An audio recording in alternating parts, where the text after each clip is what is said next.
Mga kapatid, magandang hapon po sa inyong lahat. Pag-usapan po natin ngayon itong tungkol po sa mga bumibili ng surplus na pyesa at doon sa mga bumibili rin po ng mga brand new na pyesa.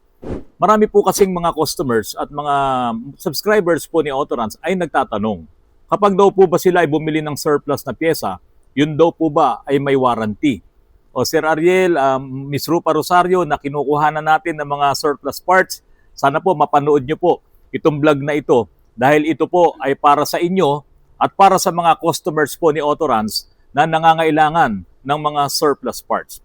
Kapag bumili ka ng surplus parts, kadalasan, lalo na po dito sa Autorans, last resort na namin yan kasi mahal yung mga brand new. Or kung wala talagang mabiling brand new parts, diyan lamang tayo magre-resort diyan po sa mga surplus parts po na yan. Ngayon, tinatanong nila kung ito daw po ba ay may warranty. Kadalasan po, ang ibinibigay lamang na warranty nitong mga nagtitinda ng mga surplus parts po na yan, mahaba na po yung 1 linggo. Yan. At halimbawa, bumili ka ng isang pyesa na surplus, halimbawa, alternator. Yung mga tornilyo niyan ay pinipinturahan nila para sila ay makasiguro na hindi mo yun bubuksan. Halimbawa, nabili mo na yung alternator, ikakabit mo ngayon sa sasakyan mo. Tapos hindi gumana. Ngayon gusto mo siyang buksan para malaman mo kung ano yung problema. Kapag yung pintura doon sa tornilyo ay nasira yon, hindi mo na yan maisosoli ngayon doon sa binilhan mo. Kahit pasabihin mong mayroong ibinigay sa'yo na 1 week na warranty yung dealer. Halimbawa, yung MC2 or si Sir Ariel Sonorio. So, mawawala yung warranty nung binili mong surplus. Pero mga kapatid, sa brand new parts, wala pong ganun. Kapag bumili ka ng piyesang bago, kahit sa auto supply lang, kapag yan ay ikinabit mo na doon sa sasakyan mo at nagasgas na yung tornilyo, binuksan mo na yung packaging niya, hindi mo na yan maisosoli. Kung halimbawang mali ang naikabit mo, mali yung binili mo, or madalas na nangyayari, hindi pa pala sira yung pinagpalitan, bumibili na ng bago, saka ngayon iisip ngayon, yung may-ari na buo pa pala yan, isoli mo na lang yan, papalitan mo na lang ng ibang item. Hindi na po pwede yun kasi nabuksan mo na at nagasgas na. Samantalang sa mga surplus store, sa mga nagtitinda niyan, minsan napapakiusapan mo pa. Yun nga lang, kapag mga electronics din, hindi na po sila pumapayag. Kapag ang binili mong surplus ay binuksan mo na, tampered na kasi nasira na yung tornilyo, hindi mo na po yan maibabalik.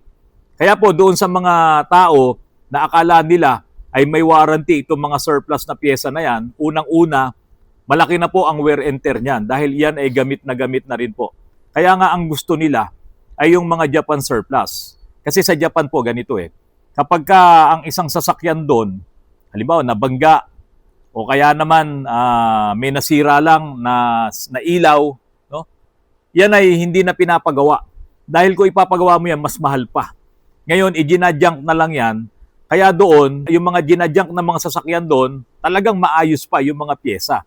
Kaya gusto nila yung mga Japan surplus. At hindi pinagtatagal ang sasakyan doon. Dahil habang tumatagal ang edad ng sasakyan doon, tumataas doon ang registration.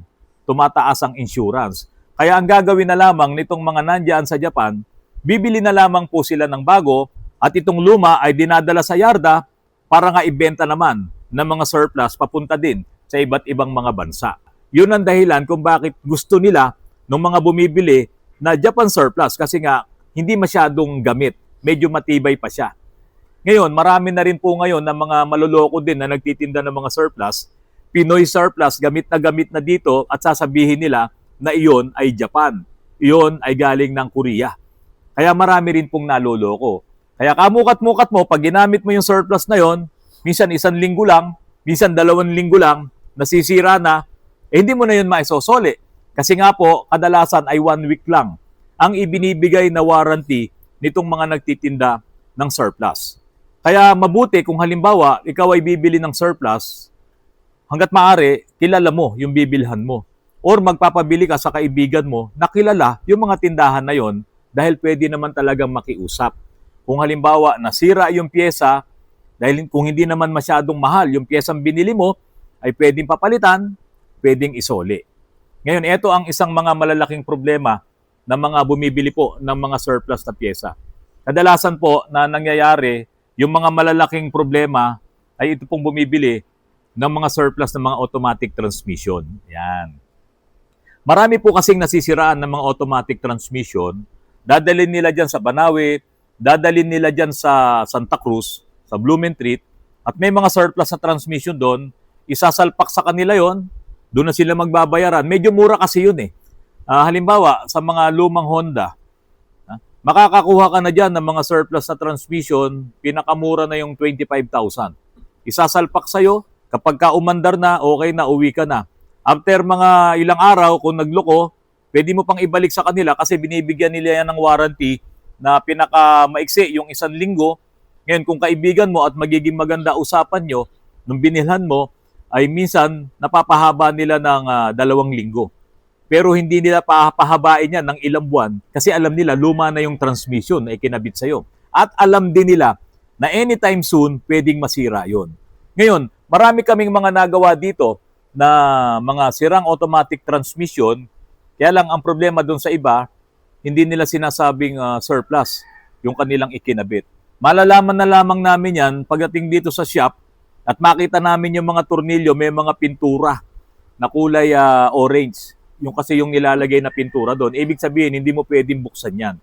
Kaya pag nalaman namin na surplus, yung kanilang biniling transmission, syempre, wala nang ibang pag-uusapan dyan. Kailangang ibabayan, kailangang i-rebuild yan. Dahil luma na po kasi ang laman loob nitong mga surplus na transmission na yan. Magkano na ang bili nila doon? Halimbawa, nabili mo yun ng 25,000 to 30,000, tapos ipare-rebuild mo, mahal na. Mas lalong lalaki ngayon ang gastos mo. Kasi hindi mo naman alam kung yung binili mong surplus na yon ay ilang taon na rin ginamit. Okay lang kung talagang surplus Japan yan. Pero kung yung transmission na yon, ang edad ng sasakyan mo ay 20 years na. At yung transmission na binili mo na yon, malamang 20 years din yun. Di ganun na rin ang wear and tear nun. Ang lifespan ng mga pyesa na nandoon ay katulad din ng lifespan ng pyesa na ginamit mo. Kahit sabihin mong hindi yan umaandar, matagal yan na nasa yarda, yung mga O-rings niyan, yung mga pyesa niyan na nakababad doon sa ATF, or minsan nga wala pang ATF, talaga madudurog yun, masisira yun, at ilang gamitan mo lang nung transmission na yan, bibigay na. Magkakaroon na ng problema. At hindi ka ngayon makakahingi ng warranty doon sa binilhan mo ng transmission na surplus. Sa mga injectors naman, ito ang malaking problema. Kasi nga po, dahil sa mahal ng rebuild ng injector, sa mahal ng brand new na injectors, kung minsan talagang nagre-rely na lang ang mga subscribers ko at maging yung mga customers ko sa surplus. Mabuti na nga lamang, itong mga nakukuhanan natin ng surplus na sila Miss Rupa Rosario at si Ariel Sonorio, nakakahiram muna tayo ng pyesa. At kapag ka okay na, ikinakabit na natin. Kaya lang, 1 week nga lang din po talaga ang warranty ng mga ganyang klase ng pyesa, lalo na itong mga injectors. Pero kapag bumili ka ng brand new na injectors, walang warranty yun.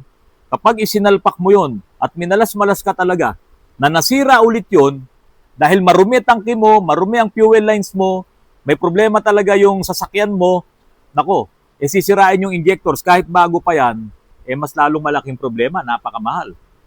Minimum 30,000 yung mga kilalang brand. Pero meron ka mabibili sa online, yung mga mura lang yun, pero hindi talaga yun reliable. Kaya mga kapatid, sa pagbili ng pyesa, lalo na kung surplus, talagang yan bahala na. Diba? Bahala na kung ito magiging okay, bahala na kung iyan ay magiging sablay, ihanda mo na lang ang sarili mo na pwede ka talagang mawalan ng pera dahil kung iyan ay mabilis na masisira. Pero makakatsyempo ka rin naman, makakatsamba ka rin naman ng magandang surplus na pakikinabangan mo ng ilang taon din at pwedeng maging sulit na yung ginastos mo. Kaya dito po sa amin, sa Autorans, pinipili ko rin yung mga pyesa na bibilin talaga ng surplus. Kasi yun na nga yung nagiging problema. Sa amin pa masisisi yan. Kung halimbawa, nagpalit ako ng injectors, binili ko dyan kay Miss Rupa, nagamit lang ng 1 buwan, 2 buwan, umulit na naman yung problema, minsan ang hirap talagang i-explain dun sa customer na wala tayong magagawa, sir, kasi surplus yung binili natin. Kasi pag nagalit na sila, hindi mo naman pwedeng magalit ka rin.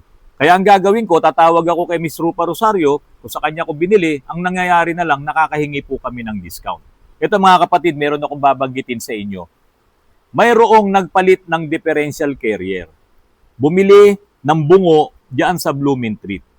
Kapag bumili ka ng bungo diyan sa Blumentritt, hindi mo talaga masasabing yan ay okay pa kahit sa Banawi mo binili. Dahil yan ay mga naka-stock na lamang dyan. At karamihan ng mga surplus po na yan, Pinoy yan. Bihira po yung mga Japan surplus pagdating diyan sa mga differential carrier. Kung meron mang ay yung mga high-end na na mga units, halimbawa Pajero, Toyota, mga Land Cruiser, di ba? Yan, mga Japan yan. Pumili ng differential carrier, pinalitan ng mga bearings, matik yun kasi pag bumili ka ng surplus na differential carrier, palitan mo ng mga bearings yan kasi baka umugong. Kasi nga mga luma na po yun. So ganun na nangyari, pinalitan ng bearings, in-overhaul na siya, nilinis siya, ikinabit, tapos ginamit, okay na. Ito pa mga kapatid, kapag kayo ay nag-overhaul ng differential carrier or nagpalit kayo ng bearing, kapag mali ang kabit niyan, kapag sinasabing wala sa alignment ang kabit niyan, sa totoo lang, hindi mo yan magagamit. Uugong yan, hindi magiging maganda ang ikot niyan, at talagang may maririnig kang maingay na maingay. Kaya kung halimbawa, mali ang pagkakagawa ng differential carrier na yon, sa unang andar mo pa lang, hindi ka pa nakakalayo, ibabalik mo na yan. At mali yung trabaho, hindi siya pwede. Ngayon, itong nagpalit ng bungo ng differential carrier na to, umabot ng 4 na buwan. Ginagamit niya ngayon yung sasakyan, lumang crosswind na po ito, bumigay ngayon yung differential carrier. Nasira talaga siya. Okay, pinatowing niya sa shop, at ginawa naman ng talyer, pinalitan niya ng differential carrier para wala na lang usapan. Wala nang warranty yun eh. Diba? Bibili ka ulit ngayon ng bungo. In-overhaul niya ulit at pinalitan na niya para wala na lang usapan.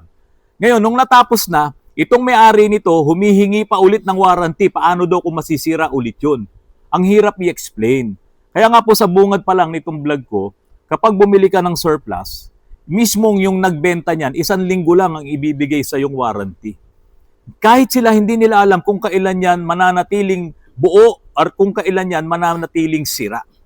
So, umabot ngayon ng 4 na buwan ginagamit niya, bumigay yung differential carrier, pinalitan ng shop, at ngayon, eto natapos na, pati yung towing fare na binayaran niya doon sa towing company, sinisingil niya ngayon doon sa shop. Kaya kawawa ngayon yung shop. Di ba?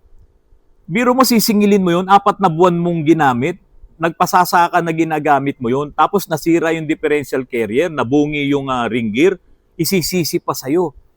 Oh. Kawawa naman yung mga shop na ganun. Meron talagang mga ganong klase ng tao na hindi nila naiintindihan na yung binili nilang pyesa, pwedeng masira yan anytime. At kapag kaya na yung nasira, huwag mo namang isisi doon sa gumawa dahil 4 na buwan na yan na ginagamit mo. Kaya kawawa yung mga shop na nakaka-encounter po nito. Alam nyo mga kapatid, kahit naman sa kasa nagpagawa ka at nasiraan ka ulit, hindi mo makiklaim yung warranty na yun eh. Sa totoo lang, hindi mo yung basta-basta makiklaim. Kung ibabalik mo yun ulit sa kasa at gagawin ulit nila, ito, humanda ka. Lahat ngayon ng mga pyesa na dapat palitan doon na hindi pa karapat-dapat na palitan, papalitan nila yon. Para hindi na maulit yung ganong mga senaryo, yung mga ganong pangyayari. Kaya ang mangyari tuloy, patapos nilang gawin, ang laki na ngayon ang babayaran mo. Kasi gusto ring makasigurado ng kasa na hindi na yun mauulit. At kung meron mang makiklaim ka doon na warranty, malamang, bibigyan ka lang nila ng discounts or kung hindi naman ganun kalaki talaga yung problema, ipi-free of charge lang nila yung service. Pero yung mga pyesang nasira, babayaran mo lahat yun. Kaya ang kasa, hindi sila gumagawa ng mga luma ng sasakyan eh. Hanggat maaari, hindi na nila tinatanggap yan. Kasi alam nila na magpapatong-patong ang problema niyan, magkakadugtong-dugtong yan. Tapos, itong mga customer na nagpagawa sa kanila, i-claim nila warranty. Sa totoo lang, pagbili mo ng bagong sasakyan, 3 years lang yung warranty mo, 100,000 kilometers na tinakbo at after nun, wala ka ng warranty. At kung hindi mo pa sinunod yung usapan na doon ka magpapa-change oil, doon ka magpapa-maintenance, lahat ng pyesa ng sasakyan mo na masisira, kapag binayolate mo yung usapan na yon, wawawala lahat ang warranty mo.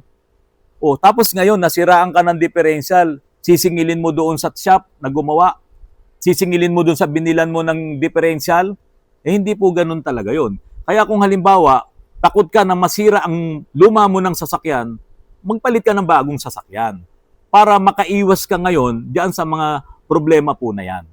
Sa mga bagong sasakyan po, mga kapatid, may mga pyesa dyan na hindi kasama sa warranty. Tulad ng mga preno, kasi kinukonsume yan, napupudpud yan. Tulad ng gulong, hindi yan kasama sa warranty.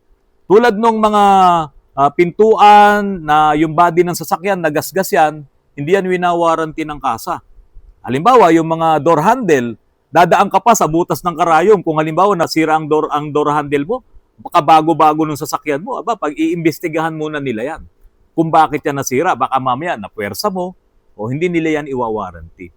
Yung makina warranty yan, pero dapat yung change oil mo, yung maintenance niyan, sinusunod mo talaga yung periodic maintenance nila na dinadala mo doon ng sasakyan. Kaya importante sa mga brand new na sasakyan, mayroong kang insurance. Kasi yung mga problema na hindi winawarranty ng kasa, pwede mong ilagay sa policy ng insurance yon kung ikaw ay naka-comprehensive at tinanggap ng insurance, sila ngayon ang magbabayad doon. Halimbawa, nabangga ka. Yan ay sasagutin ng insurance yan, pero ang gagawa pa rin ay ang kasa. Nalubog ka sa baha, ganun din yun.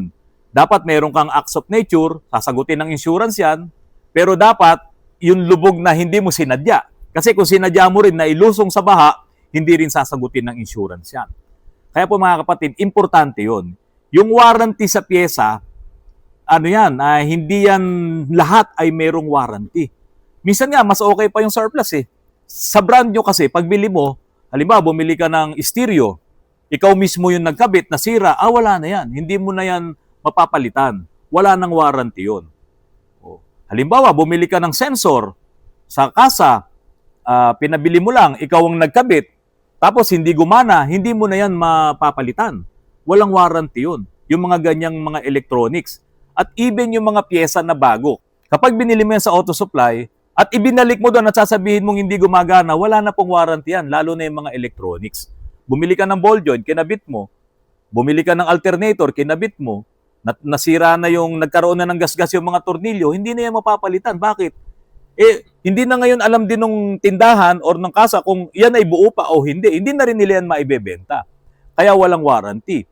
Sa surplus naman, kahit paano, meron kang warranty. Huwag mo lang bubuksan, huwag mo lang sisirain yung pintura. Maite-testing mo, dapat hindi maubos yung 1 linggo na warranty nila. Kapag hindi mo napagana, ibalik mo kagad. Papalitan nila. At kung wala na silang maipalit sa'yo, nakailang punta ka na doon, wala nang maipalit, doon ka palang makakapag-refund ng perang ibinayad mo. Kaya ito po mga kapatid, dito sa Autorans, hanggat maaari, nililimit din namin ang magpalit ng surplus na parts. Kapag po ipinilit na lamang ng customer dahil wala silang budget, doon na lamang kami pumapayag at sinasabi ko nga po, ganito ang pwedeng mangyari pag bumili kayo ng surplus na parts. Kaya lang, dahil sa mahal nga yung brand new, hindi nila kakayanin yung halaga ng mga pyesa, napipilitan na rin pong, yun nga, makabili sila ng surplus. Basta lagi namin pinag-uusapan, wala pong warranty yan, hindi natin alam kung ilang taon nang nagamit yan, at anytime pwedeng bumigayan. Kasi nga, halos lahat ngayon, karamihan ng mga sasakyan ngayon, mga bago pa. Minsan, 3 taon pa lang, minsan nga 1 taon pa lang, may mga bumibigay na pyesa.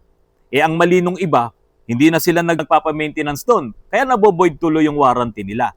Kaya hanggat maaari, kung kayo ay bumili ng bagong sasakyan, sundin nyo yung kontrata na ipawarranty yan sa loob ng 3 taon at 100,000 kilometers. Kasi hindi na nga ganun katibay, tapos hindi ka pa mabibigyan ng kasiguraduhan ng dealers dahil nilabag mo yung usapan tungkol dyan sa warranty, sayang naman. Ikaw ngayon ang magpapasan ng mga masisira sa sasakyan mo dahil hindi ka nga nakipagkasundo sa kanila tungkol doon sa warranty po na yan.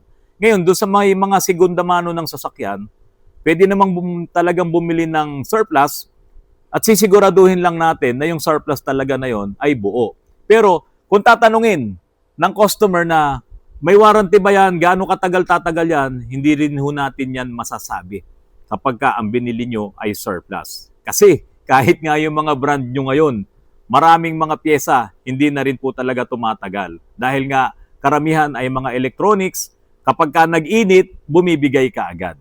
Kaya po, dun sa mga luma na rin po, yung mga sasakyan natin, expect nyo rin talaga na dumarami na ang nagiging problema niyan, parang tao din, kapag nagkakaedad na, dumarami na rin po yung sakit.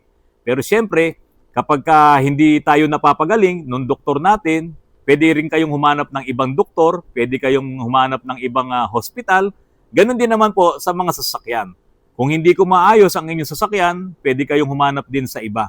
Pero wag niyo pong isisisi sa mga shop kung yung piyesang nabili nyong surplus ay masisira. O kaya kung yung piyesang nabili nyo ng brand new ay masisira dahil yung sistema mismo ng sasakyan ang nagpapaandar doon sa mga pyesa na yon at kayo rin naman ang gumagamit ng mga sasakyan na yan. At kung yan ay masisira man, masasabi na lamang natin na medyo minamalas talaga. Kaya po, yung mga shops na katulad namin, lahat po ng mga mekaniko na nanonood sa atin, ibili nyo po, sabihin nyo po sa mga customers nyo na kapag sila ay bumili ng surplus na pyesa, hindi rin yan masasabing reliable at matagal na gagana ng maayos dahil nga iyan ay gamit na rin po nung dati pang kinakabitang sasakyan yan or nung makina yan. Sa mga shop owner, kapag meron kayong customer na sa tingin nyo mas magaling pa sa atin, mas magaling pa sa mekaniko, medyo mag-ingat-ingat na po kayo. Kasi po, yan yung mga customer or yan yung mga tao na mahirap ding i-please kapag nagkamali tayo. Kapag ganun po, pwede nyo naman tanggihan kung yung customer na pupunta sa inyo, inuutos-utusan tayo kung ano gagawin, siya pa mismo yung nagsasabi na ganito, ganyan, o siya na lang bibili ng pyesa, siya ang magbibigay ng mga ganito, pwede nyo na tanggihan yan. Kasi marami na rin po tayong experience sa mga ganyang customer na hindi po nagiging maganda yung ending, yung relationship. Mga kapatid, pasensya na po kayo. Ito po yung real talk, ito po yung mga nangyayari sa mga shops na na-share din po sa akin ng ibang mga kaibigan nating may mga shops. Kaya po ito ay nailagay ko po sa vlog ko po ngayon. Magandang hapon mga kapatid. Maraming salamat po sa inyong lahat.